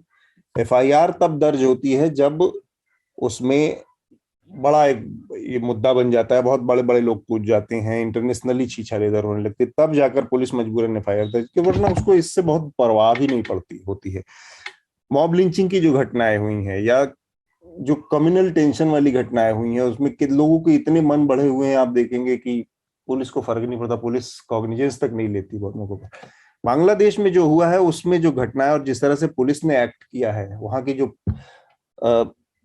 सरकार है, शेख हसीना वाजिद की सरकार ने जिस तरह से एक्ट किया है, वो भी अपने आप में कमेंडेबल है। उन्होंने बयान दिया, बांग्लादेश ढाका यूनिवर्सिटी में बहुत बड़े पैमाने पर इसके खिलाफ प्रदर्शन हुए, दंगों के खिलाफ और इसके खिलाफ सारे लोगों ने, वहां के फिल्म स्टार्स ने धरने प्रदर्शन किए हैं इसके खिलाफ।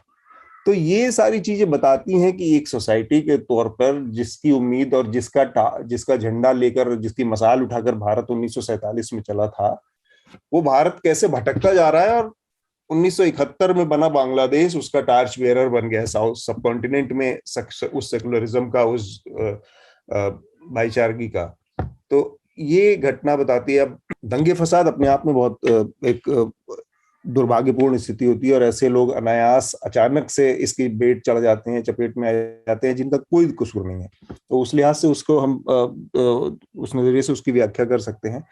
मेघनाद, शार्दुल और राजू, आप लोगों ने इस पूरे घटनाक्रम में जिस तरह से इंडियन मीडिया ने इसको ऐसा एक ट्विस्ट दिया, मैं तो टेलीविजन देखकर अवाक रह गया कि उन्होंने बांग्लादेश को भी चूंकि नहीं बोल सकते क्योंकि प्रधानमंत्री के और एक दूसरे देश का मामला है और प्रधानमंत्री आगे यही पाकिस्तान रहता तो इमरान खान को गाली दे सकते थे बड़े आराम से, उसमें किसी हिंदुस्तानी मीडिया को कतई संकोच नहीं होता।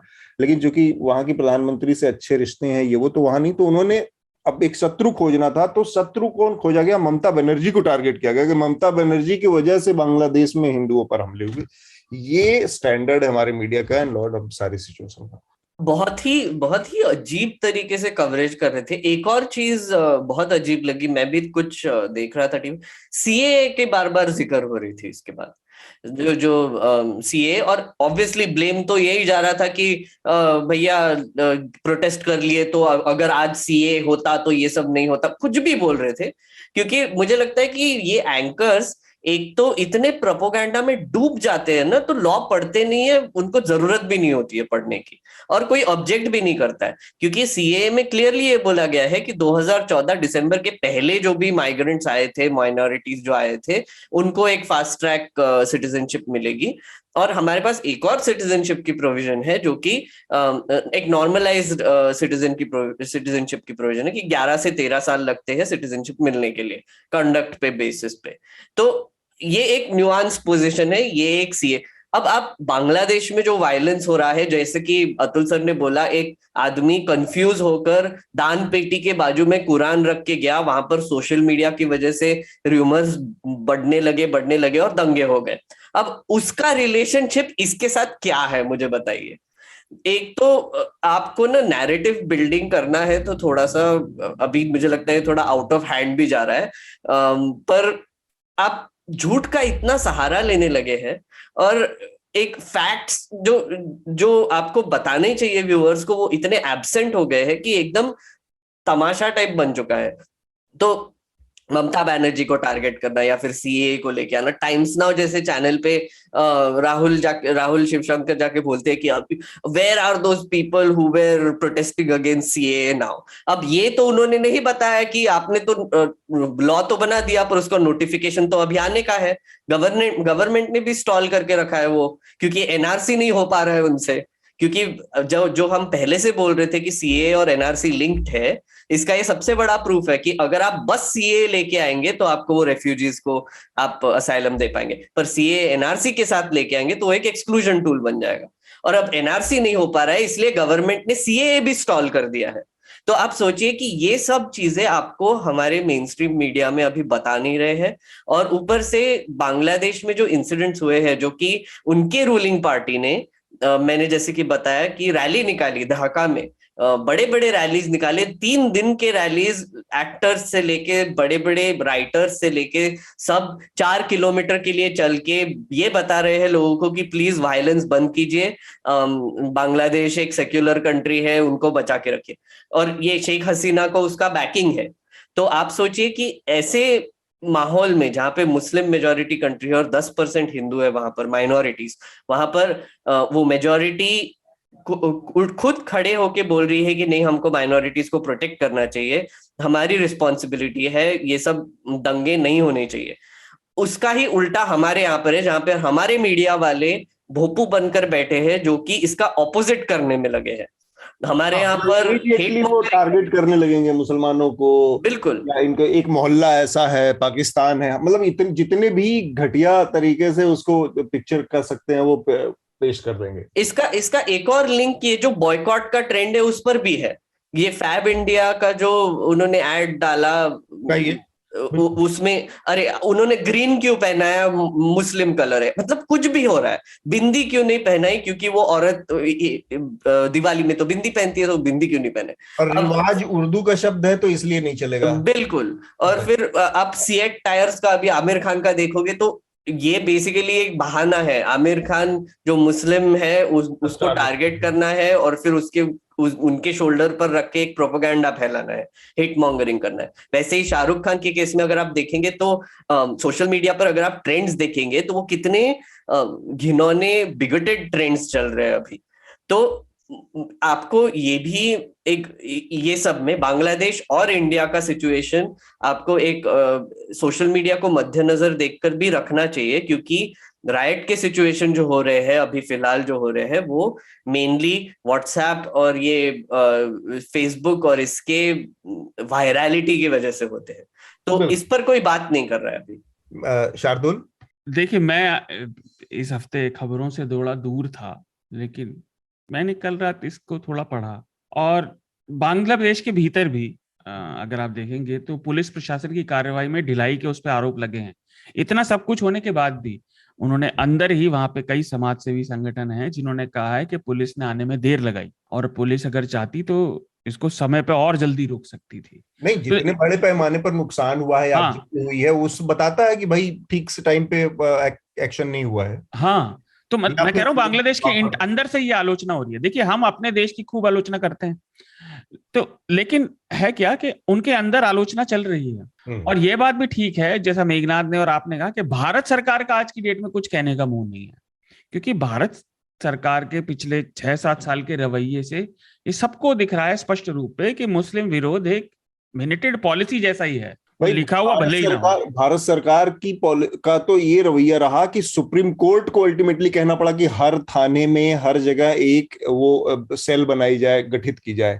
हाँ। ये तो सुप्रीम कोर्ट का डायरेक्टिव्स है ना कि आप अगर इस तरह की कोई हेट क्राइम होती है तो उसके लिए एक सेल बनाई जाए, या कोई गौहत्या का इस तरह का कोई प्रयास होता है।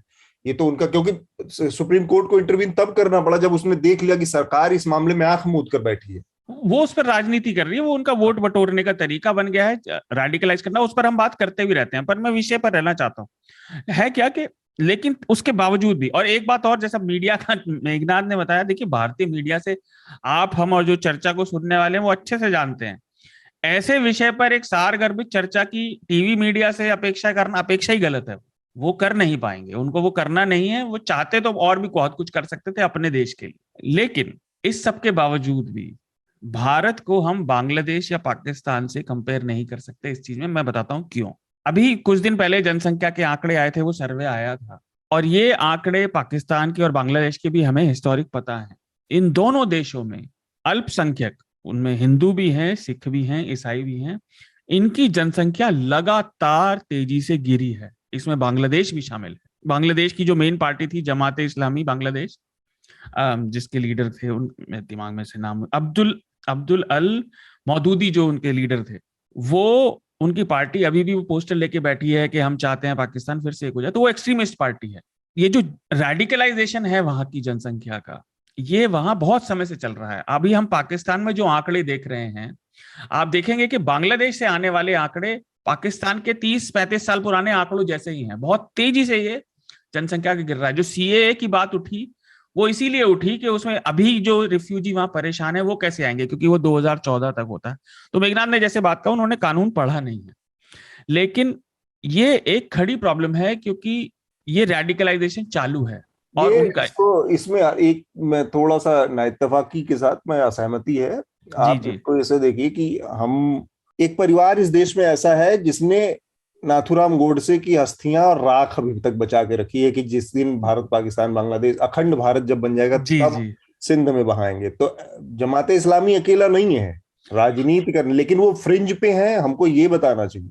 नहीं, वो लोग मुख्य धारा से बाहर धकेल दिए गए हैं, ये बताना चाहिए। मैं यही कह रहा था, मैंने कहा था कि वो राजनीति के बाहर हैं, लेकिन ये बात बांग्लादेश के अपने मतलब रिपोर्ट्स और इंटेलिजेंस जो वहां पे रिपोर्ट आती है वो बताती हैं कि वो सीधा रावलपिंडी से चलता है, आईएसपीआर से, आईएसआई के मतलब से। और ये जो रेडिकलाइजेशन वहां पे, जनसंख्या जो मेजॉरिटी को भी लग रहा है कि हमारी माइनॉरिटी बच नहीं रही, बांग्लादेश में कदम उठाने का यही समय है, क्योंकि 20-30 साल बाद आप नहीं कर पाएंगे कुछ भी। अच्छा, यहां पर विदेश नीति और देशों की तरह काम भी नहीं करती भारत की, क्योंकि हमारे देखिए वो ऐतिहासिक टाइज हैं, ये सब एक ही था पहले, तो लोग भी जुड़े हुए हैं, तो लोग अफेक्ट भी होते हैं एक दूसरे के देशों में घटनाओं से। राजू आपका इस तो ये पर बहुत कॉम्प्लिकेटेड विषय है, मैं ये कहना चाह रहा था, क्योंकि जनसंख्याएं वहां लगातार गिर रही हैं, ये वहां के खुद के आंकड़े कह रहे हैं। भारत में इतना सब कुछ बुरी तरीके से होने के बाद भी, जिसमें कोई किसी भी तरीके से आप रैशनलाइज नहीं कर सकते, उसके बावजूद भी यहाँ फिर भी जनसंख्या बनी रही और चलती उस रही। तरह का संकट नहीं है। हाँ, हाँ। ठीक है राजू। बाकी ज्यादातर बातें हो चुकी हैं, बस मैं मीडिया को लेकर एक छोटी सी बात ये बताना चाह रहा हूँ कि मैंने जब पत्रकारिता शुरू की थी तो 95-96 के आसपास मैंने की थी। तो उस समय हमें जो समझाया गया था, बताया गया था कि जब भी दंगे होंगे, उस समय भी दंगे होते थे, ऐसा नहीं था कि दंगे नहीं होते थे, दंगे होते थे, लेकिन तब ये बताया गया था कि आपको ये नहीं लिखना है कि हिंदू हुआ है या मुसलमान हुआ है, आपको ये लिखना है कि एक वर्ग ने या एक समुदाय ने दूसरे समुदाय पर आक्रमण किया, और दोनों मतलब समुदाय की ही एक लड़ाई लिखी जाएगी। कोई हिंदू मुसलमान, यहाँ तक कि नाम तक ना लिखने के लिए कहा जाता था, ताकि ये ना पता चले कि हिंदुओं में हो रहा है या मुसलमानों में हो रहा है। इससे क्या होता था कि दंगे अपनी जगह पर एक छोटे हिस्से में होते थे और उसका पूरे देश पर या उस पर असर नहीं पड़ता था। लेकिन मीडिया ने ये सारी सीमाएं लांघ दी और इतनी बुरी तरह से ये लोग रिपोर्ट करने लगे हैं कि अब तो सोशल मीडिया और ज्यादा इस पर वो हो गया। तो मुझे लग रहा है कि दंगों को लेके जो माहौल क्रिएट होता है उसमें सबसे बड़ा जिम्मेवार मीडिया है, सिस्टम तो है ही। सिस्टम के बारे में आप कह चुके। ठीक बात। तो समय को देखते हुए हम अपने अब आखिरी चरण में हैं चर्चा के, और रिकमेंडेशन की प्रक्रिया पूरी करेंगे। सबसे पहले मैं चाहूंगा शार्दुल आप अपना रिकमेंडेशन इस हफ्ते हमारे श्रोताओं को दें। जी, देखिए मैं इस हफ्ते कुछ ज्यादा देख नहीं पाया, पर हमारा जैसे अतुल ने और मेघनाथ ने बताया कि YouTube चैनल हमारा बहुत सारे मेन स्ट्रीम मीडिया वालों ने ब्लॉक करा हुआ है, तो आप हमारी वेबसाइट पर जरूर जाएं। और मैं इस हफ्ते की टिप्पणी और इस हफ्ते का या पिछले हफ्ते का भी, दोनों न्यूसेंस और टिप्पणी को ही रिकमेंड मैं करूंगा, क्योंकि आपको अलग से एफर्ट लगा के उसको देखना पड़ेगा और बहुत जरूरी भी है, वो जरूर देखिए। और इसके अलावा दूसरा मेरा एक रिकमेंडेशन है, लखीमपुर खीरी हिंसा पर न्यूज लॉन्ड्री ने रिपोर्ट किया है, तो न्यूज लॉन्ड्री हिंदी पर जाके वो रिपोर्ट पढ़े। शिवांगी और निधि के रिपोर्ट है वो पढ़िए, क्योंकि देखिए ये शाहरुख खान और इस सब के चक्कर में जरूरी मुद्दे चर्चा से गायब हो गए हैं। ठीक बात। मेघनाथ आपका रिकमेंडेशन। जी, मेरे अभी तो 2 रिकमेंडेशन है। एक तो हम एक एना, हम मेरी एक कॉलीग है, उन्होंने एक न्यूज लॉन्ड्री इंग्लिश पे एक रिपोर्ट पब्लिश किया है। अभी इस पर काफी टाइम से काम चल रहा था एक्चुअली। ये नोएडा फिल्म सिटी को लेकर एक रिपोर्ट है कि कैसे वो जो फिल्म सिटी है वो एक्चुअली एक मीडिया सिटी बन गई है, और 33 इयर्स में कैसे वो ट्रांसफॉर्म होके अभी पूरा मीडिया का, नोएडा मीडिया जो बोलते हैं, उनका टेक ओवर हो गया वहां पर। तो मीडियोकर मीडिया का तो वो एक जरूर आप रिपोर्ट है वो पढ़िए। वो हिंदी में भी आ जाएगी आज, वो हिंदी में भी आएगी, तो आप लोग उसको जरूर पढ़ें। ये बड़ा बढ़िया रिकमेंडेशन है। हाँ, और मेघनाथ। दूसरा, इस बार का संसद वॉच जरूर देखिए पिछले हफ्ते का, क्योंकि जो कि रीजन है हमारे हम पे कॉपीराइट लगने का, वो था कॉपीराइट स्ट्राइक कर दिया हमको और क्लेम्स कर दिए। तो 3 स्ट्राइक के बाद यूट्यूब अकाउंट सस्पेंड करता है। तो इंडिया टुडे और आज तक ने हम पे स्ट्राइक किया। तो मैंने एपिसोड इसी पे किया है, कॉपीराइट एक्ट का मैंने स्टडी किया है, हमने मतलब मेरी रिसर्च टीम ने और मैंने, और उस पे ही हमने एक बेसिस पे एपिसोड बनाया है जहां पर हम एक्सप्लेन करते हैं कि कैसे हम जो टिप्पणी और न्यूसेंस में जो क्लिप्स यूज करते हैं वो कैसे कॉपीराइट के वायलेशन नहीं है, वो एक्चुअली फेयर यूज में आता है। और कैसे अभी जो YouTube का जो ये सिस्टम है वो कैसे क्रिटिक्स को बंद करने के लिए यूज किया जाता है। तो वो जरूर देखिए इस बार का एपिसोड। और मेरा तीसरा रिकमेंडेशन है, मैं आपको तो पता ही है मैं साइंस फिक्शन का बहुत बड़ा फैन हूँ, मैं काफी किताबें पढ़ता हूँ। तो मैंने पिछले हफ्ते एंडर्स गेम पढ़ना शुरू किया। आपको याद होगा एक मूवी बनी थी इस पर, एंडर्स गेम। तो एंडर्स गेम मैंने किताब पढ़ना शुरू किया, और इतनी बढ़िया किताब है, मतलब वो मूवी तो कुछ भी नहीं थी उसके हिसाब से। और अभी मैंने उसकी दूसरी किताब भी आई थिंक आधी खत्म हो गई है मेरी, स्पीकर ऑफ द डेड नाम की है।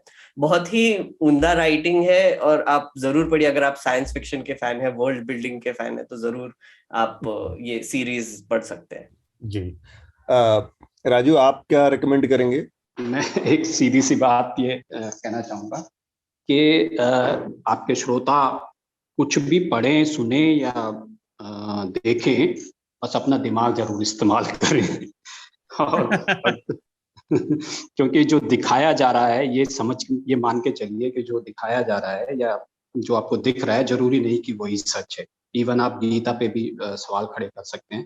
दूसरी बात मैं ये कहना चाहूंगा कि मेन स्ट्रीम मीडिया अब ग्राउंड रिपोर्ट नहीं करता है, क्योंकि उसके पास रिपोर्टर्स नहीं बचे हैं। तो मेरा रिकमेंडेशन ये है कि अगर आपको ग्राउंड रिपोर्ट्स देखनी है तो आपको न्यूज लॉन्ड्री, न्यूज क्लिक जैसी वेबसाइट और उन पे जाना चाहिए और देखना चाहिए कि वाकई दुनिया जहान में हो क्या रहा है, देश में हो क्या रहा है। ठीक बात। तो मेरे 2 रिकमेंडेशन है, लेकिन ऐसा लोगों को नहीं लगना चाहिए कि हम एक दूसरे की पीठ खुजा रहे हैं फिर भी।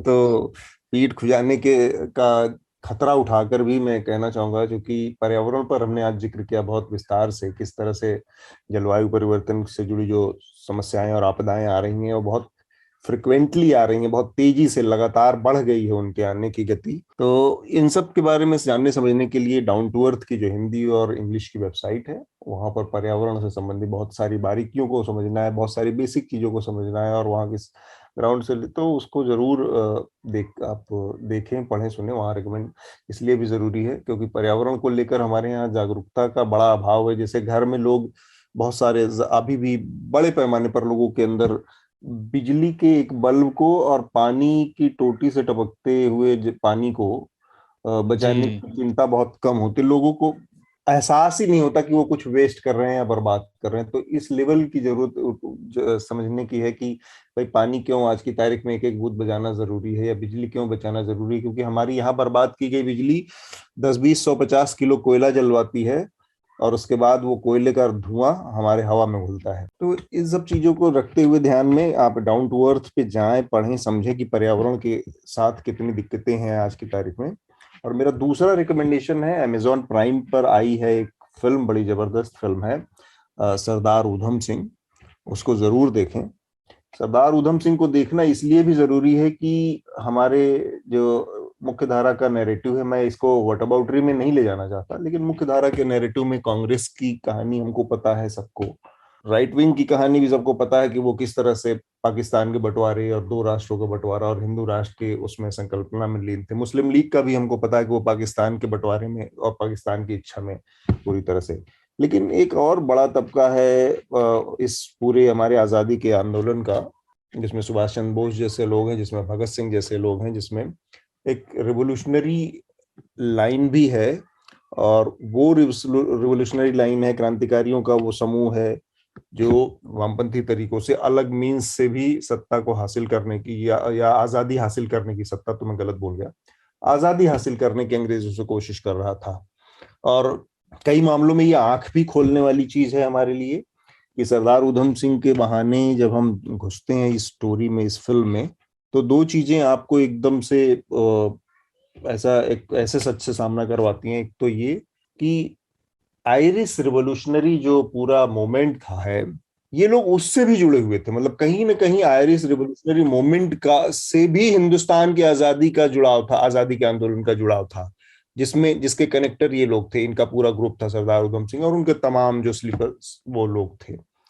और जो दूसरी चीज एकदम अवाक कर देती है इस पूरी फिल्म में, वो है जलियांवाला बाग की जो का मैसेकर है, जो नरसंहार है। और इस फिल्म में लोगों को लगेगा, मुझे भी लगा ये, कि उस फिल्म में वो आधे घंटे तक सीन चलता है, आधे घंटे तक उस मैसेकर को खींचा गया है, लेकिन वो आपको एकदम से, मतलब जो कहते हैं ना कि मौत से आपको एकदम निष्प्रिय कर देता है, वो कर देता है कि मौत भी आपको नहीं कर पाती कुछ एक समय के बाद, वो हालत है। तो कितना बड़ा घाव है। और मतलब बाहर बैठ के, आज 100 साल बाद बैठ के यहाँ से लोगों को चीजों का एहसास नहीं, लेकिन उस इलाके के, उस समय के, उस समय वहां के मौजूद लोगों के लिए आप समझ सकते हैं कितना बड़ा मेंटल वो धक्का है कि वहां पर एक साथ इतने सारे लोगों को कोल्ड ब्लडेड मार दिया गया बिना चेतावनी के। तो इस लिहाज से बहुत बढ़िया फिल्म है। ये 2 मेरे रिकमेंडेशन हैं। हम अपनी आज की चर्चा को यहाँ पर रोकेंगे। अगर शार्दुल या मेघनाथ के पास कुछ और कोई सूचना, कोई जानकारी या कोई अपील हो आखिर में, इसके बाद हम अपनी चर्चा को आज रोकेंगे यहीं पे। बस इतना ही बोलो मेघनाथ। नहीं, मैं ये कह रहा था बस इतना ही कि सही जानकारियां देखिए आप तक तभी पहुंचेंगी जब वो आपके फायदे की होंगी, जब जानकारी पहुंचाने वाला आपके फायदे की बात करना चाहेगा। वो तभी होगा जब आप एक्टिव पार्टिसिपेशन करेंगे मीडिया के साथ। मुफ्त का मीडिया आपको आपके मतलब की नहीं, अपने मतलब और अपने फायदे की खबरें देगा। इसलिए इंडिपेंडेंट मीडिया को सब्सक्राइब करिए और न्यूज लॉन्ड्री को सब्सक्राइब करिए। यस और गर्व से कहिए। और एक छोटी सी चीज और रिकमेंडेशन ही समझ ले, जनरल, फाइनली भारत की राजनीति में कुछ अलग सा हो रहा है। वो कैसा होगा अभी पता नहीं, पर उत्तर प्रदेश में थोड़ा सा नैरेटिव में बदलाव दिख रहा है। बड़ी अच्छी बात है, होना चाहिए। श्रोताओं को यही बताना चाहूंगा कि अगर आप आज सुबह का मोदी जी का स्पीच देखेंगे तो आपको एक बात पता चलेगी कि सरकार के पास अपना प्रचार करने के लिए, झूठ फैलाने के लिए बहुत पैसा है, और वो सब टैक्स पेयर का पैसा है। तो आप ऑलरेडी उनको पैसा दे रहे हो उनका खुद का प्रोपेगेंडा करने के लिए, तो एनर्जी आप इस पर खर्च कर सकते हो। एक तो आप खुद क्वेश्चन कीजिए या फिर सपोर्ट कीजिए ऐसे लोगों को जो कॉन्स्टेंटली गवर्नमेंट को क्वेश्चन कर रहे हैं और क्रिटिसाइज कर रहे हैं। और इसीलिए आप आजाद पत्रकारिता को सपोर्ट कीजिए, न्यूज लॉन्ड्री को सब्सक्राइब कीजिए। और बहुत बहुत धन्यवाद मेघनाथ, शार्दुल और राजू। और अगर आपने आज का प्रधानमंत्री का भाषण नहीं देखा तो यकीन मानिए आपने कुछ भी मिस नहीं किया, क्योंकि उन्होंने कुछ भी नया नहीं कहा है। धन्यवाद। आपने समय की बचत करी। धन्यवाद। Thank you. शुक्रिया राजू, शुक्रिया। न्यूज लॉन्ड्री के सभी पॉडकास्ट टिचर, आईट्यूज और दूसरे पॉडकास्ट प्लेटफॉर्म पे उपलब्ध हैं। खबरों को विज्ञापन के दबाव से आजाद रखें, न्यूज लॉन्ड्री को सब्सक्राइब करें।